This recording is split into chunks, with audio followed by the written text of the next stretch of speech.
kitegeeza ensonga enkulu eyali emutuusizza wali yadressingibwa. Bw'oba oyagala okukyusa omuntu sooka omanye kiki ekimutuusizzaawo. So mpa emboozi y'omwana oyo. Olutandise bwe muti ne muwunya. Toyinza kuwunya. Bakuba kuwunya katika diwunya mikesa muwunya. Anti tuwunya. Katuba sasa kengoma tebazine bigoma tuwunya. Anti tuwunya. Asooke tutandike bulamu bwe bwabwe mwalimu muli basereemu mu kaseera ako. Biki bwe mwafuna mu bulamu obwo by'owejjukira n'owenyumiriza mu lugamba twafuna kino obulamu bwali bukyuse.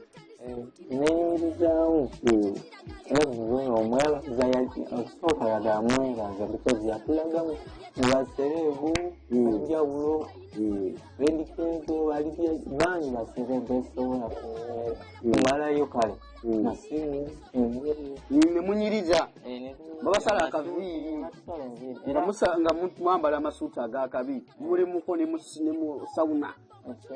Era sawuna zaisi zigenda mwali musulawa nga mubeerawa. Tubeera wa manager kata wa manager yali yatuwa okubeera manager yayogera naye n'atuwa okutula netusula tulya tunywa twebakisa nampala eno teri asobola kukolera naye bange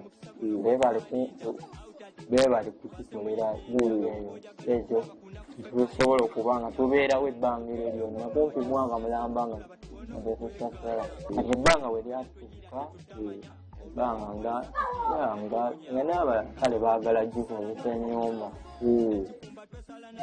ng'ennyumba baali baagala okugikozesa alina wakola ki agenda nengezaako bagamba nyumba akozeeki azino nyumba ali baagala gikozesa nga bw'okyali omwena mwali mukyali we baajagalira. Baali bagenda baali baddayo bali baakulekawo bandekawo. Gy'otya okutuuka mu eno ennyumba batulaba essaawa eno we tutedde ono omukulu pozibweba basaalirwa employee basaalirwa wasula yali omu ku abo abaana abali mu gurupu ya Real Dance Crew. Ojja otya okutuuka mu nnyumba eno ng'omusajja yali asula mu nnyumba erimu amazzi erimu ttooyi erimu buli kimu. Anti eyo ennyumba nga weŋŋambye ebbanga lye baatuwa lyali ezikiriza lyali likola ki limala mukulu wano wasula wabuyo indako eno ye suuti yaffe sooka ogire buuti mbadde sikimanyi gwe eno ye suuti yaffe sooka ogiyinire wali suuti ate nda esuuti wagitereka ebintu byonna obikuumi naye ate kineewunyisiza ate ye suuti gye mwanyumiramu muganda wange ye wagikuuma suuti mwabisigaza engatto biki ebyo bakanga tafunye kyaggulu nga luganye nezigula akakomando nga tezirabye. Omuntu akulaba yandigambye nti oli musajja w'amaanyi weesobola emikono ebiri tewatoli mulema okitegeera nti oba tosobola kukola kino oba tosobola kukola kino obulamu osobola obuyiza ogezaako ekibuga okirabye lwaki weekubagiza essaawa zino kyeyebuuza omuntu yebuuza lwaki weekubagiza mu kaseera kano situka otandike. Anti era ngenda ninziriba situula nti oba ntudde oba mbeere wano nzibya olunaku nga wendya ngenda ninziriba ogezezzaako ngezezzaako ekisoboka ekikyagaanye buganda naye kikyagaanye. Olutandise bwe muti ne muwunya.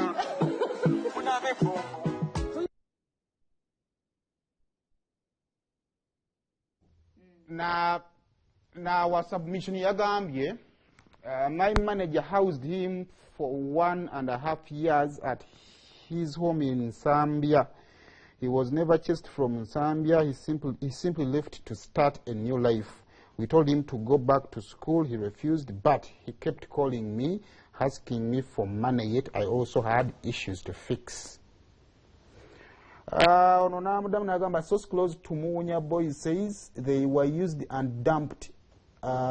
Emperor is living in a bad condition. He says Bruno K later blocked him after asking help from him this life.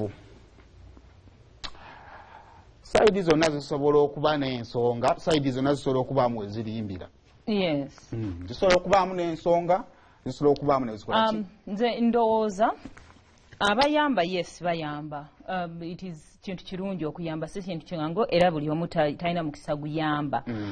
Naye abantu ffe abayambibwa ekisookera ng'otujjira mu bwongo bwabwe. Baleka nkubuulire naddala bano abayamba va ku abantu abasinga waliwo kyanoonya. Ebiseera ebisinga tulina engombe egamba teri yalumirwa nga talina kigendererwa.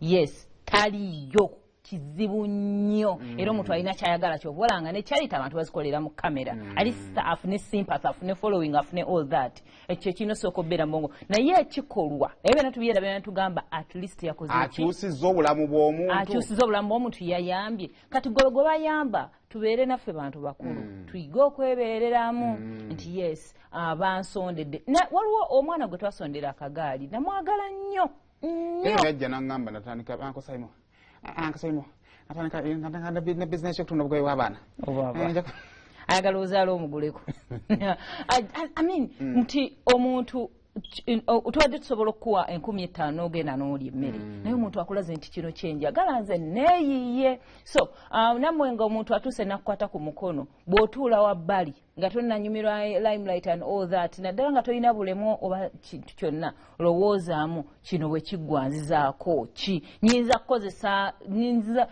kano ka limelight kenfunye oba eno chance gyenfunye nyinza kuyisaawo ki n'otandikirawo obulamu nga gwe omuntu nga tetunaba nnenyooli oba nga tunatuuka kwoli yakuyamba naye lwakuba ndowooza mu process y'okubayamba kuba engeri gye twabuuka okuva ku mazina okudda mu music saagitegeera truth be told abaana bano amazina gaabwe si ge gaali amalungi agali awo naye ate baalina ekyobugagga buli dansa kye yeetaaga ye publicity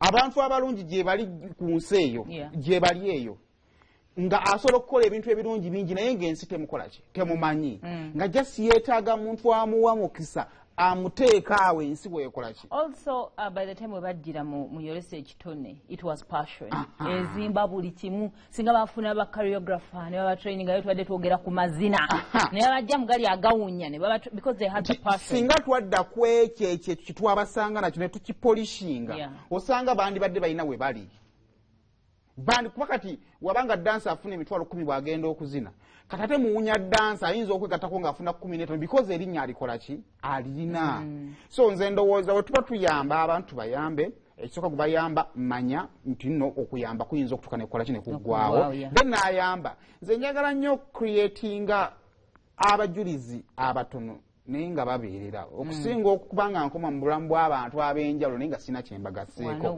nga bw'obasanga n'obatuukirira omu ku omu agamba wa byali bya tv byali byakwerabisaamu ate situsange babiri naye nga kikwatwako ng'oli agamba obulamu bwange bwakyuka kale Bugembe yeeganye embaga is that even news but yagyeganye nanga bwe twali tukisuubira bwekiri naye nze jjooka mbadde nsaba mugireke nze yakikoze bamuŋŋambye naye mukireke wait pastor yaleta kirimu pastor alina sho baagigula kati abaagula sho because nayinza oba kati talimu ali bweru embasa erabidde ali bweru kati bagezaako okuleeta ekintu kigenda bayiza weggulo yakoze press conference ku Sierra kenda sanze bafuna nabeetegeka pastor yabaddewo kati bazina kyebaagala okuzimba okusobola okufuna concert kuba concert siyiye naye byonna byona muzimba ku audience ya pastor mugireke ekyo ekyembaga mukireke bambi naye musajja atwakumya erinnya n'amanya g'abantu mukireke stand ezo waliwo ezimu eziteetaagisa pastor alina abantu abasobola okujja omutwalo ne bamulaba basobola okujja ne bamulaba ng'akoze na stand so let it be mukireke ekyo mukole ebirala okay tukomewo wano twetolemu tukomewo